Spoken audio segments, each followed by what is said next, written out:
Hey my lovely viewers, আসসালামু আলাইকুম। সবাইকে ঈদুল আজহার অনেক অনেক শুভেচ্ছা। আজ ঈদ উপলক্ষে আপনাদের সাথে শেয়ার করতে এলাম বিরিয়ানি। তবে এটা চিনি গুঁড়ার চাল কিংবা বাসমতি চালে করা না। আজ আমি আপনাদের সাথে শেয়ার করব কাটারি ভোগ চাল দিয়ে করা বিরিয়ানি। আশা করছি আপনাদের অনেক ভালো লাগবে। আপনারা পুরো ভিডিওটি দেখবেন। চলুন আর কথা না বাড়িয়ে চলে যাই সরাসরি বিরিয়ানির রেসিপিতে।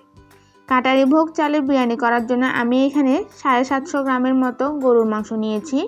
তারপর এতে দিয়ে দিয়েছি 1 কাপ পরিমাণ টক দই, দিয়ে দিলাম 1 কাপ পেঁয়াজ বাটা, 1 টেবিল চামচ রসুন বাটা, 1 টেবিল চামচ আদা বাটা দিয়ে খুব ভালোভাবে প্রথমে আমি একটু মেখে নিচ্ছি।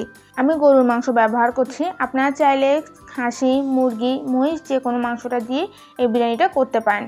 খুব ভালোভাবে মেখে নেওয়ার পর তারপর এখানে আমি দিয়ে দিচ্ছি পরিমাণ মতো লবণ, দিয়ে দিচ্ছি 1 চা চামচ পরিমাণ জিরা গুঁড়ো, তারপর দিয়ে দিচ্ছি পোলাও পাতা। আমার কাছে এই পাতাটা আছে তাই আমি ব্যবহার করছি, আপনাদের যদি না থাকে তাহলে স্কিপ করতে পারেন। দিয়ে খুব ভালোভাবে মেখে তারপর উপরে 1/2 কাপ পরিমাণ সরিষার তেল ছিটিয়ে দিয়ে এরপর আমি 10 থেকে 15 মিনিটের জন্য এভাবে মেরিনেট করে রাখলাম। মাংসটা মেরিনেট হতে হতে আমি চালটা ভিজিয়ে নিচ্ছি। দেখুন এখানে আমি কাটারি ভোগ আতপ চাল নিয়েছি 1 কেজির।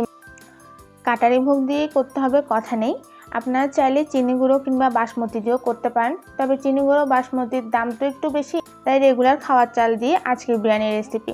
আমি চালটাকে 10 থেকে 15 মিনিটের জন্য পানিতে ভিজিয়ে রাখলাম। এরপর আগে থেকে মেরিনেট করা মাংসটাকে আবারও একটু মেখে নিচ্ছি। মাংসটা খুব ভালোভাবে মেখে নেওয়ার পর আমি এগুলোকে ভালোভাবে রান্না করে নেব। এই জন্য প্রথমে একটি প্যানে 1 টেবিল চামচ পরিমাণ সরিষার তেল দিয়ে তারপর এখানে আগে থেকে হলুদ এবং লবণ মেখে রাখা কয়েক টুকরো আলুকে খুব ভালোভাবে ভাজা করে নিলাম। তারপর এখানে মেরিনেট করে রাখা মাংস দিয়ে খুব ভালোভাবে নেড়ে চেড়ে 10-15 মিনিট মাংসটাকে আমি একটু কষিয়ে নেব। এখনও কিন্তু আমি হলুদ মরিচ কোনো মশলাই ব্যবহার করিনি, ওগুলো 10-15 মিনিট কষিয়ে নেওয়ার পর তারপর ব্যবহার করব।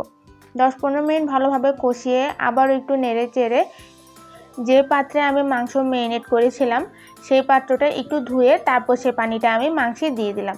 এরপর এখানে বাকি মশলাগুলো দিয়ে দিচ্ছি। প্রথমে কয়েক টুকরো তেজপাতা, কয়েক টুকরো দারচিনি, কয়েকটা এলাচ, এরপরে দিয়ে দিলাম 1 চা চামচ পরিমাণ হলুদ গুঁড়ো, 2 চা চামচ পরিমাণ মরিচ গুঁড়ো, 1 চা চামচ পরিমাণ জিরা গুঁড়ো দিয়ে আবারও ঢেকে খুব ভালোভাবে আমি মাংসটাকে কষিয়ে নিলাম। 5-10 মিনিট কষিয়ে নেওয়ার পর এখানে দিয়ে দিয়েছি 1 কাপ পরিমাণ কুচি করা পেঁয়াজ এবং 2 টেবিল চামচ পরিমাণ টমেটো সস। আমি এটা পরে দিয়েছি যাতে পেঁয়াজ এবং সসের যে ফ্লেভারটা এটা অনেকক্ষণ পর্যন্ত থাকে। দিয়ে খুব ভালোভাবে নেড়ে চেড়ে দেখুন এখানে অলরেডি মাংস থেকে অনেক পানি বের হয়ে গিয়েছে। এরপর এখানে আগে থেকে ভিজিয়ে রাখা চাল ভালোভাবে ধুয়ে পানি ঝরিয়ে তারপর দিয়ে খুব ভালোভাবে আমি নেড়ে চেড়ে চালটাকে ভাজা করে নিয়েছি। এরপর এখানে কয়েক টুকরো টমেটো এবং আবারও কয়েক টুকরো পোলাও পাতা দিয়ে আবারও খুব ভালোভাবে নেড়ে চেড়ে নিচ্ছি। এখানে পোলাও পাতা, টমেটো, আলু এগুলো কিন্তু সবগুলোই অপশনাল, কেউ যদি ব্যবহার না করতে চান নাও করতে পারেন। তারপর 1 কেজি চালে 2 কেজি পরিমাণ পানি দিয়ে খুব ভালোভাবে নেড়ে চেড়ে আমি ভালোভাবে পানিটা শুকিয়ে 10-15 মিনিট দমে রেখেছিলাম।